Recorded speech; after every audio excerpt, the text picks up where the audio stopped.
Bem, ouvintes da Rádio Baruch FM, Facebook, YouTube, hoje aqui recebendo a Tatiana Luque, o Tim Oliveira, da Isso. E falando das canções, a gente estava comentando, né? Como é que surgem as canções e tudo. E essa parceria entre vocês também, eu percebo que é muito forte, né? E quando você faz uma música, de certo modo também você... Assim, quando você faz uma música, você pensa, por exemplo, para a Tatiana já cantar essa música? Quando você está imaginando isso, tem isso. Então, é muito interessante isso aí também que você está falando, né? Às vezes sim, mas sabe o que acontece? Tem um caminho bem longo, às vezes, da música, do momento que você compõe até o momento que você vai gravar.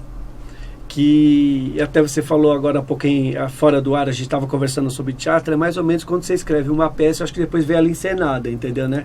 Existe um caminho longo, né? Que ela percorre a música também. Então, às vezes sim, teve músicas, por exemplo, que eu imaginei de um jeito, mas elas ficaram de outro. Na produção musical, acabamos discutindo, rediscutindo ela, como eu te falei, porque ela vai para um processo de produção musical. E nesse processo, entram mais cabeças. O que eu não acho ruim, eu acho bom, porque você amplia o universo de percepção do trabalho, né?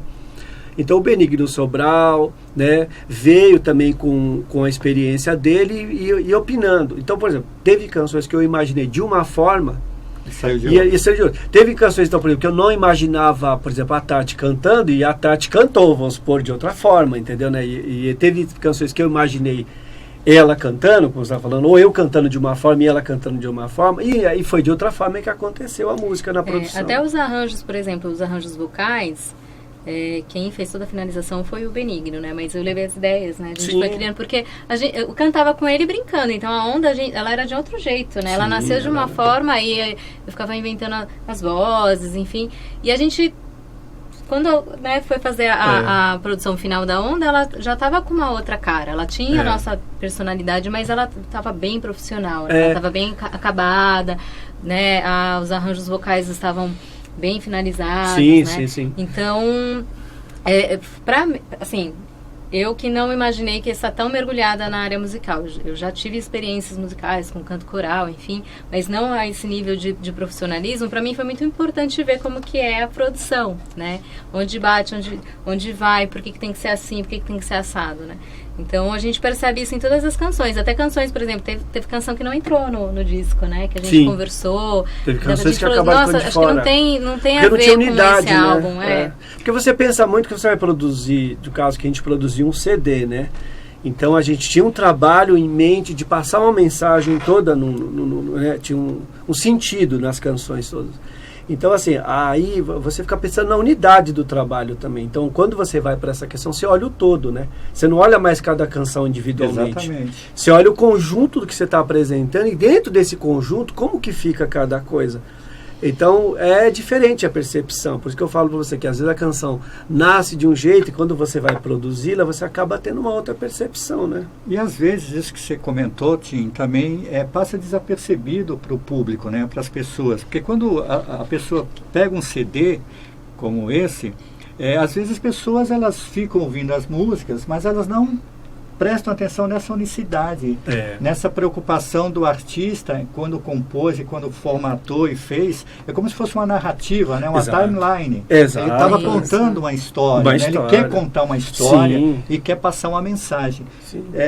Queria que vocês falassem um pouco sobre isso, dessa mensagem muito forte e dessas referências do Baumer que a gente sabe, a gente vive realmente hoje num mundo muito líquido, né? Sim. Nas relações, né?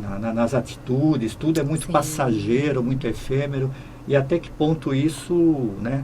Queria que vocês comentassem um pouco também sobre esse trabalho que fala muito disso. Sim. Então, a gente, como eu te falei, tinha muita influência dessa coisa do pensamento taoísta, Tati, né? E eu acho que esse trabalho faz parte assim, dessa busca nossa mesmo de entender o que está acontecendo em nós, na sociedade e tudo. Então as canções elas falam muito dessa vontade de olhar para dentro de você mesmo, se entender, se reconhecer dentro do mundo que você vive, né? Porque hoje em dia, eu penso assim, Afrânia, a gente está muito sendo bombardeado de fora, de coisas, de informações. O tempo todo a gente está. Então, se você tomar cuidado, você fica o tempo todo mergulhado em informação, porque você está o tempo todo informado de alguma coisa. Não importa se aquilo tem importância ou não, né? Às vezes é totalmente desnecessário, mas você é bombardeado o tempo todo com coisas. Então, se você fica o tempo todo processando isso, você passa o tempo todo correndo atrás disso, né? Uma coisa meio louca e neurótica. E aí tem um momento em que você sente necessidade de parar e falar, não, deixa eu me voltar para dentro de mim e ver o que eu estou querendo, o que eu estou buscando, o que eu estou fazendo. Então, as canções falam um pouco disso, desse olhar para você, desse se olhar, desse se reconhecer, desse se amar, um pouco dessa busca que eu acho que as pessoas estão um pouco nesse caminho, diante um pouco desse vazio que encontra um pouco, né? Porque há um pouco desse vazio, um pouco nessa materialidade do nosso mundo, dessa rapidez, dessa liquidez, dessa não profundidade do mundo moderno, né? Que a gente tem uma coisa, como dizia o próprio Bauman, tão líquida, tão rápido, se desfaz rapidamente, tal, e volta. Evapora, né? Evapora. Então a gente fala um pouco ao contrário, de que as pessoas estão sentindo um pouco nessa necessidade da profundidade, um pouco, né? E sonhos líquidos, né? Quando a gente foi definir o nome também, né, Tim, que a gente conversou a respeito, também assim, ao mesmo tempo de você olhar para dentro, não perder essa essência e o seu sonho, né? Porque a gente se perde, né? A gente estava comentando, às vezes você quer fazer uma coisa, você tem que trabalhar em outra para poder viabilizar um sonho. E às vezes a gente se deixa ser engolido por essa rotina, acaba às vezes abrindo mão de sonhos mesmos que a gente quer fazer, quer concretizar, porque você está nesse mar de informação.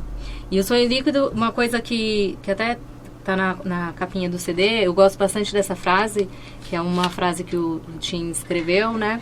Que fala que eu tenho que transformar tudo, mas os sonhos não perdem a essência. Então, ele pode ficar, assim, ele pode caber de qualquer forma. Você não pode perder a essência do seu sonho, né? Então, assim, eu quero isso, mas de que forma que ele vai se apresentar, né? Eu sempre brinco com a questão do presente. Às vezes a gente quer tanto uma coisa, e aí quando você recebe, não vem na embalagem que você pensou, mas a essência tá ali, né? E às vezes a gente tem que olhar para essa forma, não, é o que eu quero, é isso que eu sonhei, e eu vou realizar, materializar, né? E realmente, essa liquidez acaba meio que afogando, às vezes, o que a gente quer, o que a gente é, né? Então, é isso que o CD vem falar um pouco, né? Vem falar para perceber, né? Assim, às vezes a gente nem come, às vezes você está comendo, pensando em outra coisa, olhando o celular. Então, as pessoas estão perdendo um pouco dessa profundidade de fazer as ações, né? De parar para ver um pôr do sol, de ouvir uma música com atenção, né? Hoje é timeline, hoje é Tinder, Instagram, é tudo rápido, é uma informação que vai embora. Você olhou em um segundo e já foi embora. Bem, hoje aqui recebendo a Tatiana Luque, o Tim Oliveira, da banda Isso. E, bem, vocês agora, com esse trabalho, estão realizando muitos shows, né? E no próximo dia 13 de julho haverá um show. Conta um pouquinho para o nosso ouvinte, né? Onde que vai ser, que horas e como é que é esse show também. Vocês apresentam o CD, fala um pouquinho do show em si.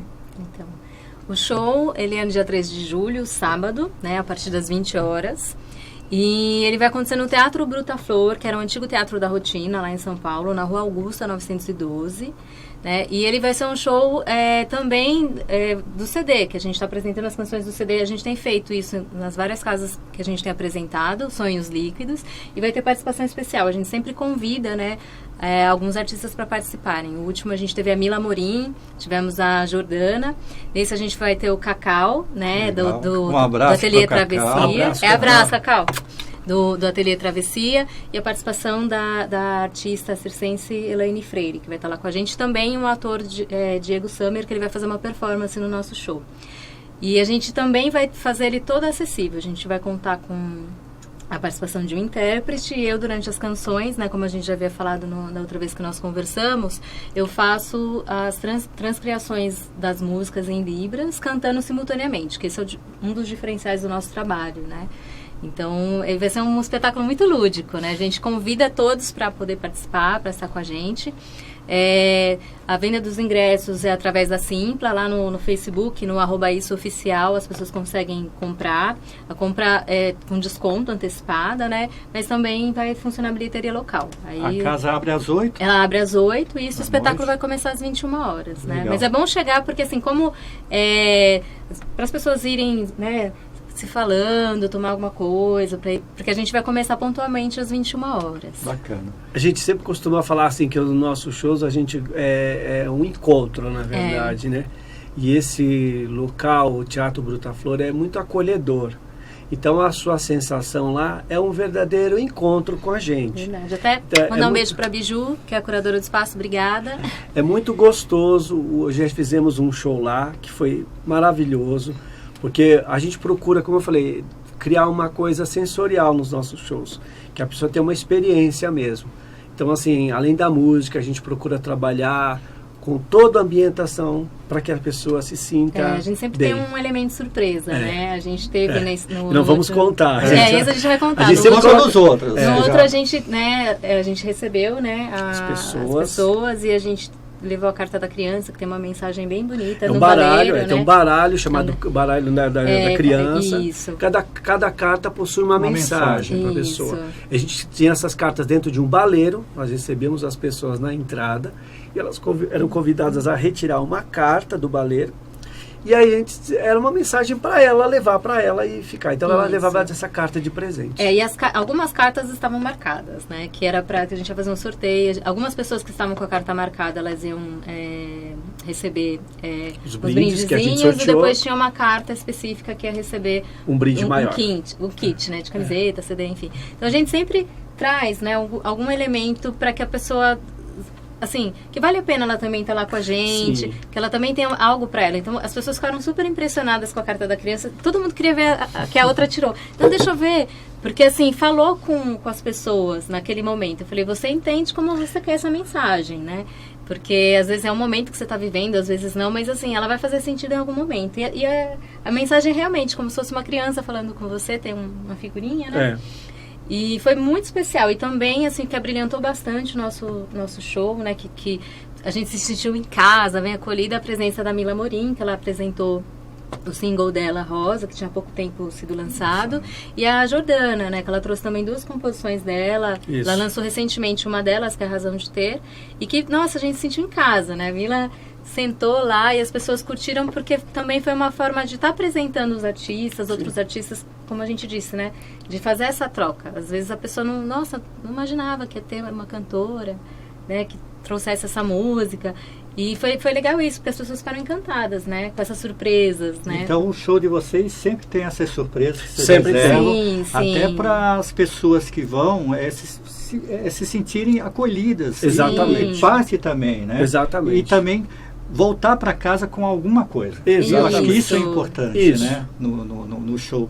E você falou da questão da Libras, também é uma preocupação de vocês no trabalho, essa questão da acessibilidade, essa questão da inclusão, né? Fala um pouquinho sobre isso também, é importante. Então, pra gente, a gente, até no início do trabalho, quando a gente estava fazendo a produção do álbum e começou a pensar os shows, nós pensamos bastante a respeito do acesso. A gente discutiu as nossas bandeiras, as nossas questões sociais, porque cada um, na sua vida particular, tem uma questão de acessibilidade, né? O Tim, ele tem um filho especial. Eu convivi com amigos que também tinham barreiras, né? Pessoas cadeirantes, tetraplégicas, né? Surdos, tem muitos amigos surdos. E a gente veio discutindo faz tempo, mas como, né? A gente possibilita das pessoas conhecerem nosso trabalho, né, Tim? E aí entramos nesse senso comum de trazer a língua de sinais. Daqui a pouco eu já estou falando assim, viu, Afrani? E foi legal para integrar, porque a gente tinha pensado também em trazer de uma forma teatral, uma coreografia, enfim. E quando veio, nasceu, né? Então a gente tem um consultor surdo, que é o Fábio de Sá, pessoas que são da comunidade ou que trabalham com acesso dentro da arte, né? Do teatro, enfim, de outras atividades. E a gente sempre consulta e a maioria das músicas foram transcriadas junto aos consultores, né? A primeira transcriação foi feita pelo Glauber Lettieri, que é um intérprete. Depois eu absorvi tudo e coloquei já o jeito da Isso. E foi validado com um consultor Fábio, né, para ele ver, né, como você entende, como é que pode para o surdo de uma forma mais lúdica, né, porque você tem que entender o que estava na cabeça do compositor, sem tentar mostrar um pouco da melodia para saber que aquela música é mais lenta, ou mais rápida, ou tem mais percussão, e ao mesmo tempo trazer a ideia do que ele quer dizer, né, para não se perder, para não ficar uma coisa assim, vazia, porque o surdo ele é muito visual, ele quer entender, ele quer, mas o que ele quis dizer, né? Sim. Então é uma das coisas do show que facilita, e assim, a gente já teve lá em Osasco, né, surdo que foi assistir, e nossa, gostei muito, porque foi tudo lúdico, e eles são muito visuais, né? Eles curtiram muito isso. Então, pra gente é um privilégio poder trazer um trabalho desse com acessibilidade em Libras.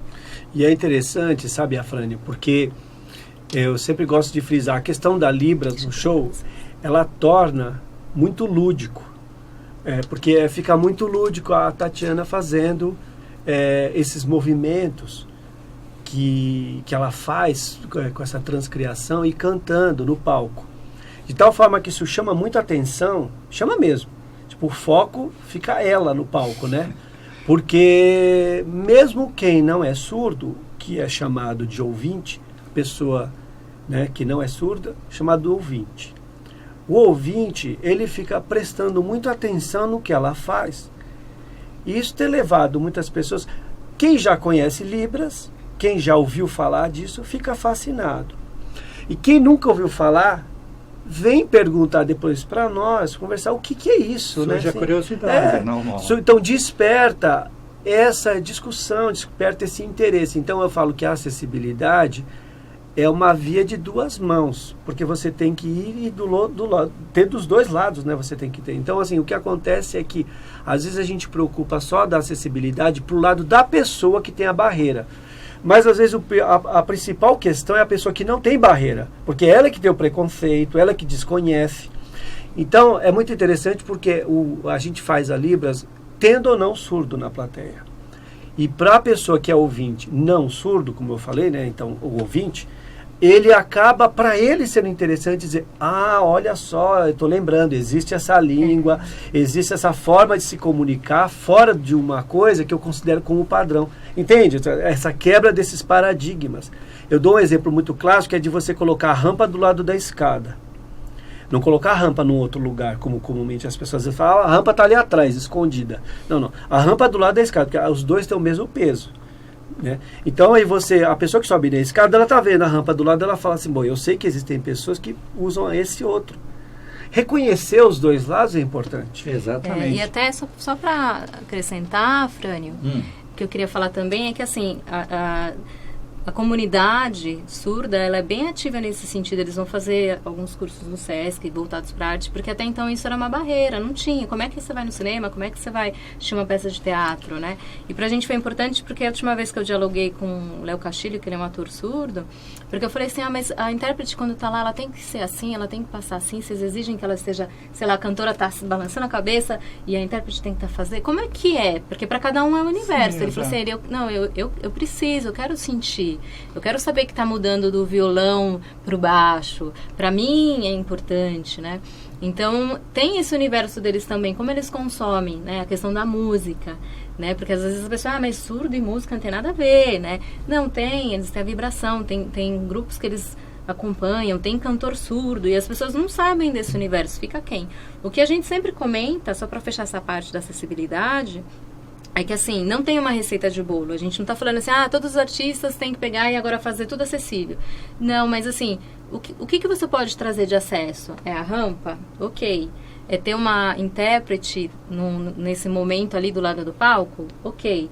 É fazer um espetáculo, queria até pedir licença para o Tim para citar o Coletivo Grão, né?